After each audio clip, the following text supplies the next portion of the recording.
keselamatanmu, amankan perjalananmu, karena hati yang nyaman kan bawa pulang senyuman. Hai Sobat Keepers, welcome back to our channel The Way to Know Aviation, komunitas informan keamanan penerbangan KIKET. Pak Handi, GMPT Angkasa Pura I Bandar Udara I Gusti Ngurah Rai. Selamat pagi. Semakin sehat semakin. Mbak Rahma aja ya. Rahma ya. Yes. Oh gitu ya. Oke. Pak Handi, senang sekali Pak Handi bisa main ke sini, ngobrol-ngobrol ke sini. Aku sebenarnya pengen ngobrol udah lama sih Pak, cuman baru banget bisa ketemu pas waktunya. Berarti baru berjodoh hari ini ya Pak ya. Baru berjodoh. Oke Pak Handi, kita ngobrol sedikit nih. Jadi gini Pak, dulu kan bukan dulu sih, 2 tahun terakhir lalu kita ini kan pernah kita ngalamin masa-masa sulit ya Pak ya, masa-masa pandemi COVID gitu kan. Nah kemudian belum lama ini Pak Jokowi juga sudah memberikan konferensi pers bahwa kita sudah tidak lagi pandemi, jadi kita memasuki endemi. Tentunya kayak di bandara, apalagi yang notabene Ngurah Rai itu pintunya gerbang internasional, banyak banget turis, jangankan turis internasional, turis domestik pun luar biasa gitu kan. Tentunya pasti ada beberapa hal yang perlu di-adjust di Bandara Ngurah Rai. Pertama-tama boleh cerita sedikit Pak dari sisi keamanannya, gimana sih Angkasa Pura itu bisa mengelola dan memprioritaskan keamanan memasuki masa endemi ini, yang kita tahu bahwa pandemi sepi mungkin, tentunya penerbangan juga sedikit banget, bahkan dulu mungkin yang diperketat keamanan dari sisi kesehatannya ya Pak ya, dari kayak surat menyuratnya. Nah sekarang tentunya dengan dibukanya pintu ini kita udah nggak pakai masker lagi, tentunya pasti kalau kita bilang membludak cocok lah ya Pak ya, membludak penumpang-penumpang. Boleh cerita sedikit Pak gimana sih Angkasa Pura menghadapi itu? Oke Mbak Rahma, saya gambarin dulu ya. Jadi Denpasar ini sebelum pandemi itu, pra-pandemi, kita punya penumpang 24 juta di 2019. Artinya kita melayani sekitar 70.000, 75.000 per hari penumpang. Oke. Ya. Dari berbagai macam maskapai, dari berbagai macam tujuan. Pada saat itu, pandemi terjadi. Ini mulai deh. Bulan April mulai turun. Ya kan? Kemudian Mei turun lagi. Ya. Sehingga penumpang di Bandara I Gusti Ngurah Rai Bali itu pernah menyisakan hanya 3,7 juta. Dari 24 juta, 3,7 juta. Bayangin. Drastis banget ya Pak ya? Drastis banget. Okay. Penumpang kita, ya waktu itu bahkan di beberapa hari pernah saya lihat datanya, nggak ada penerbangan. Nggak ada penerbangan waktu itu kan. Benar, sempat banget. Sempat waktu itu nggak boleh terbang, ketahan semua.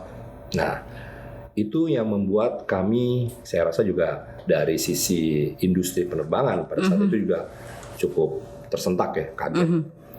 Pesawat banyak yang grounded, kemudian tenaga kerja yang ada akhirnya harus dirumahkan dulu nih. Tentu. Ya kan? Termasuk Angkasa Pura I. Oh iya.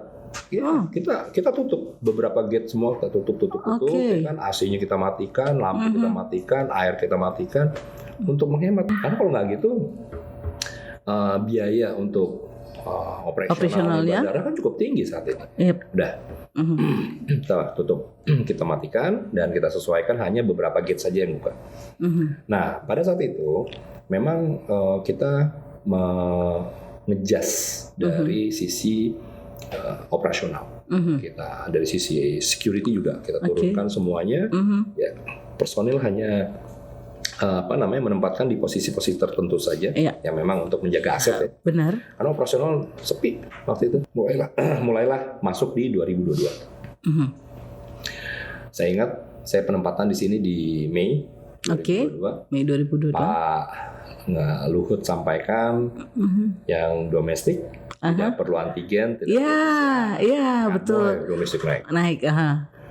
Kemudian yang internasional tidak perlu karantina. Ya, mulai lagi naik lagi. Saat saya datang, domestik waktu itu sekitaran penumpang kita sekitar 15.000 per hari. Oh, 15.000 per hari. Sudah mulai tumbuh, cuma hanya sekitar 15.000. Yang internasional hanya 8.000 per hari. 8.000 tuh Udah ini ya, udah pada kala itu udah cukup oke ya. Oke. Padahal di 2019 dengan 70.000, 75.000 per hari, penumpang internasional itu rata-rata 35.000 orang per hari. Oh, Sisanya 8.000. Gitu kan, mulai naik sih ya. Iya. Kan sebelumnya tidak ada penerbangan. Yang domestik juga gitu. Rata-rata sekitar 30.000, 35.000. Ya. Hanya sisa tadi tuh 15.000-an, ya kan? Sepi kan? Iya. Nah, tapi nggak apa-apa lah. Nah, kondisi semua juga terkena. Mulailah itu tumbuh. Sekarang tumbuh bersyukur ya, kita undang dari maskapai. Kita undang untuk apa namanya? Untuk melakukan penerbangan kembali. Kemudian dari mereka melihat, oke, sudah mulai sudah mulai kembali ke normal ya, tidak perlu tidak perlu karantina pada saat datang. Kemudian hanya memastikan saja kondisinya fit, sehat, bisa masuk, mereka bisa berwisata di Bali. Dan bersyukurnya kita saat ini bahwa penumpang rata-rata di bandara sekitar 65.000 per hari. Udah mulai ini ya. Cuma memang belum kembali seperti di 2019. Ya. Kami memperkirakan di akhir tahun ini kurang lebih penumpang total 20 juta. Oh, ya, dari 20 juta ya. Iya, bersyukur. Iya. Jauh sekali naik ya, bersyukur. Mulai ada traffic, mulai ada mulai ada penumpang. Ya, aktivitas juga udah mulai tumbuh di sini. Yang harus kita jaga terkait dengan yang tadi pertanyaan. Iya. Dari sisi operasi, dari sisi keamanan gimana? Saya rasa ini hal yang standar ya di bandara, pengelolaan bandara. Kita udah mulai lagi menempatkan personel-personel di posisi-posisi krusial ya. Seperti PSC, CSP, SCP, Security Checkpoint. Security Checkpoint itu kan tadi ya kita buka hanya satu dua, sekarang udah semua. Iya. Dengan personel. Kemudian dari sisi mobile patrol juga udah kita lakukan, terus kan memastikan. CCTV udah mulai aktifkan lagi ya Pak ya. Kita ini punya total sekitar 1.053 CCTV sekeliling bandara. Ini juga kita pastikan. Dan hubungan dengan mitra-mitra kita juga kita perkuat lagi ya koordinasinya, karena memang ada beberapa hal yang memang tanggung jawab itu didelegasikan kepada mitra kita. Itu juga kita cek, kita pastikan. Jadi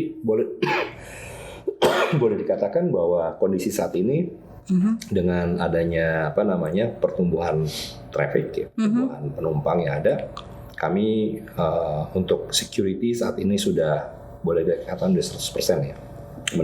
Wow, berarti nggak perlu khawatir lagi ya, kita nggak perlu, artinya kita udah firm, benar-benar firm Angkasa Pura I Bandara Udara Igusti Ngurah Rai memastikan bahwa sebenarnya kan industri penerbangan itu masalah safety, security itu hal-hal harus basic gitu. Iya, nggak bisa ditawar lagi ya Pak ya. Betul. Nah, balik lagi nih Pak. Berarti artinya ketika kita bicara dulu yang pandemi, sekarang yang sudah perlahan mulai kembali lagi penumpang-penumpang kita nih Pak di bandara, tentunya Angkasa Pura juga proses adjustnya juga harus cepat banget dong ya Pak ya, nggak bisa lagi kita mikir lama-lama karena penumpang ini nggak bisa lagi kita bendung gitu kan. Dari kebayang nggak sih Pak, dulunya kita nggak bisa kemana-mana, penerbangan nggak bisa terbang, nggak bisa main, sekarang kita udah free, benar-benar bebas, kita mau kemana aja kita bisa. Artinya Angkasa Pura tadi memang benar-benar harus mengadjust bahwa kita sudah kembali lagi normal tuh, back to normal, meskipun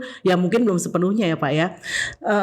Tapi gimana ya Pak ya, kadang-kadang mungkin karena masyarakat kurang informasinya kurang atau gimana, kadang-kadang masih ada aja nih keluhan-keluhan, aduh Pak sekarang kok airportnya jadi ramai banget gitu. Kalau saya berpikir ya ramai, orang sekarang udah nggak ada pandemi lagi, tentu aja gitu kan. Tapi boleh nggak sih Pak cerita sedikit gimana sih sebenarnya Angkasa Pura itu punya trik-trik atau strategi apa sih untuk mengatur antrian supaya di tempat check in itu nggak terlalu lama, atau gimana Bapak mungkin bekerja sama sama dengan ground handling atau airlines-nya gitu Pak?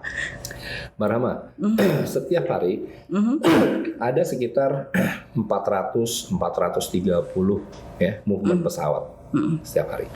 Dengan jumlah penumpang 65.000, bahkan tertinggi pernah 78.000 waktu itu. 78.000. Dan itu numpuk ya, saya katakan numpuk di jam yang memang jam favorit.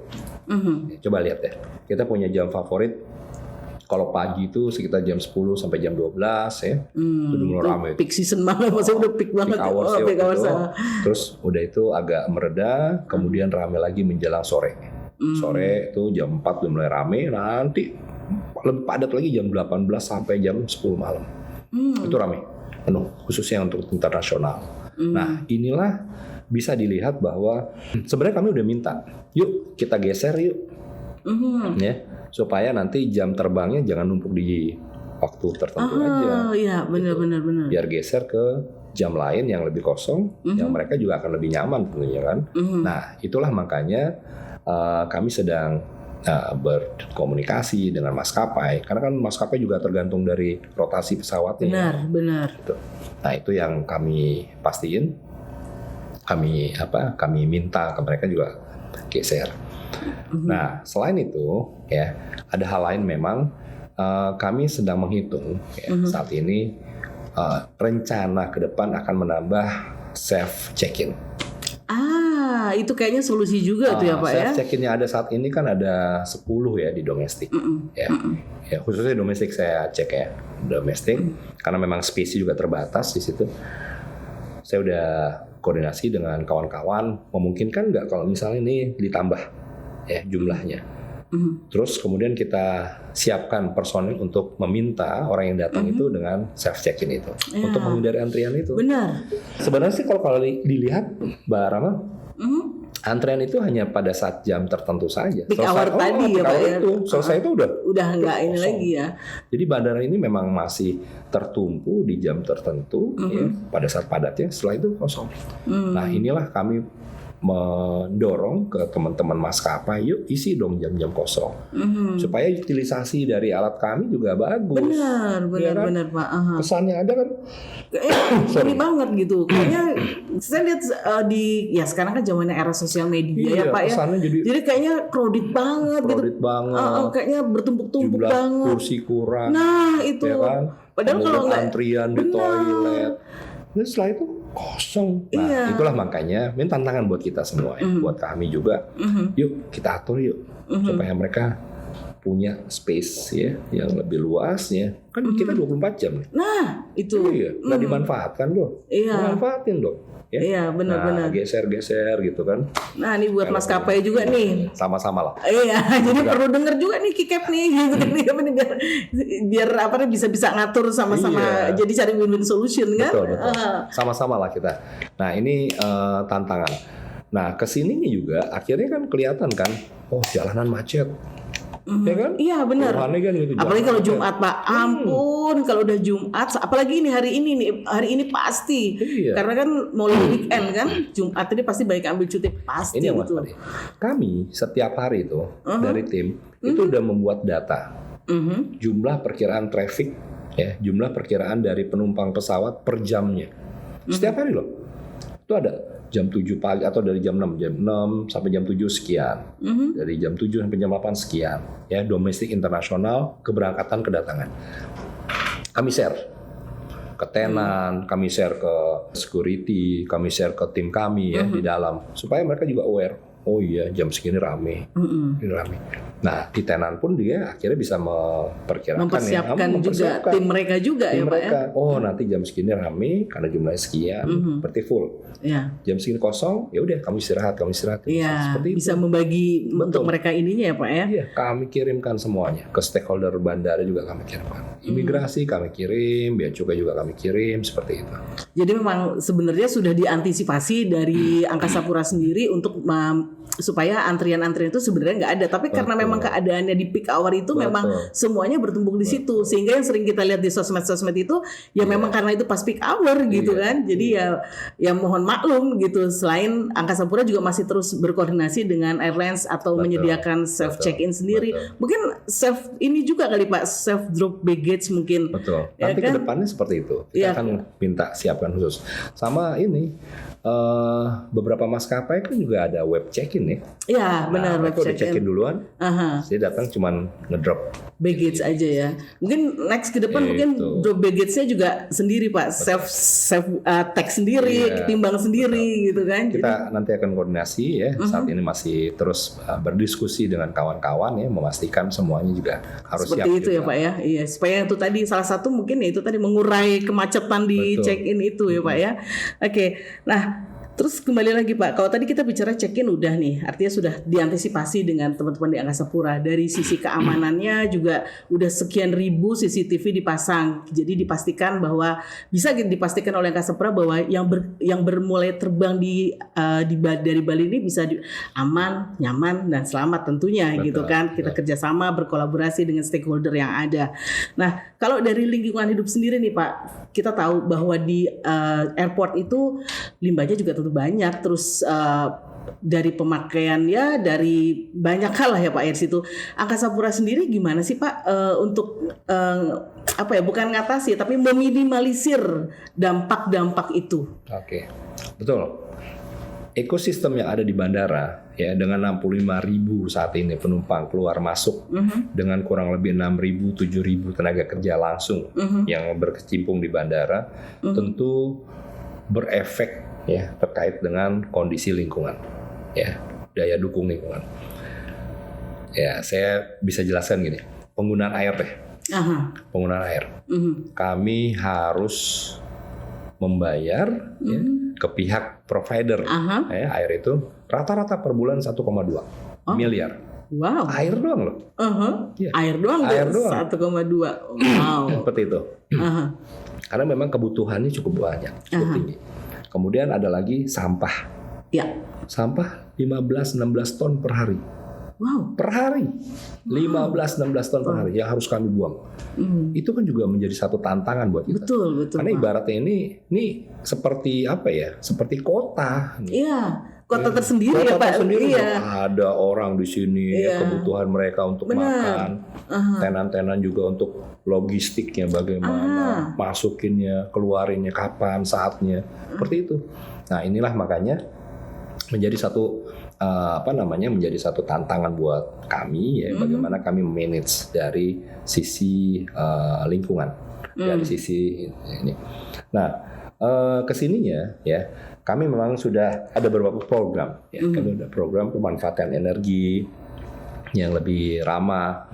Kemudian kami juga menjaga kesinambungan dari penggunaan air. Jadi air tuh ada sebagian yang nggak langsung dibuang, kami olah lagi, kita manfaatkan. Oh, jadi itu salah satu cara juga ya gimana untuk kita tetap berkesinambungan dengan alam ini ya Pak ya. Karena beberapa tanaman di sini, ya, taman-taman kami yang ada itu kami gunakan air pengolahan itu untuk menyiramnya kembali. Oh, ya. Gitu. Kalau nggak gitu sayang ya terbuang banyak. Benar, hanya terbuang sia-sia aja ya Pak ya. Seperti itu. Sampah juga yang tadi saya sampaikan ya, sekitar 15 ton ya, per hari. Bukan main. Itu juga ada yang manage tuh. Iya. Buang ya. Ya karena nggak mudah juga kalau cuma sampah rumah tangga doang sih Pak ya. Cuman diangkut seminggu 2 kali oke gitu. 15 ton per hari ya itu PR juga tuh Pak kan. Artinya gimana Angkasa Pura harus berpikir supaya itu tidak menjadi limbah yang mengganggu penerbangan juga, aromanya juga tentu tidak enak Pak kalau 15 ton sehari sih Pak. Tentu aja ya kan. Ya betul.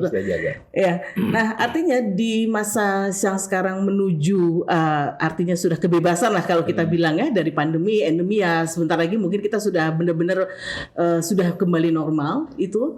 Nah, mungkin tadi dibilang bahwa pengaturan check-in, pengaturan operasi itu memang sudah di-adjust sedemikian rupa ya Pak ya, sehingga kita harapkan lagi nggak ada lagi tuh kayak misalnya kayak delay gitu. Karena itu juga PR juga tuh Pak, kadang di medsos tuh ada aja Pak. Sekarang era itu era medsos, era dikit-dikit TikTok, era dikit-dikit IG gitu. Ada aja Pak perkaranya yang aduh delay lah sekian jam lah, muter-muter di atas lah. Harusnya udah deket itu bandaranya udah kelihatan tapi masih muter-muter kan ada aja Pak. Kalau Bapak suka lihat di medsos-medsos tuh ada aja Pak. Bener. Ya kan? Nah, tentunya Angkasa Pura juga punya kiat-kiat yang jitu juga tuh Pak untuk menghindari yang seperti itu. Ya meminimalisir mungkin Pak. Betul. Selain memang yang tadi saya sampaikan ada peak hours ya, jumlah pesawat, jumlah bersamaan dalam satu waktu itu yang harus kita atur, kita manage. Dan terkait dengan antrian yang cukup panjang itu ya, memang ini menjadi satu tantangan buat kita. Ngantri bukan hanya di darat, tapi di atas juga ngantri kan. Iya, akhirnya pada muter pesawatnya, mengalami holding, ya kan. Dan saya juga ngalamin, ya kemarin juga baru landing itu wah ngantri dulu nih, muter dulu deh.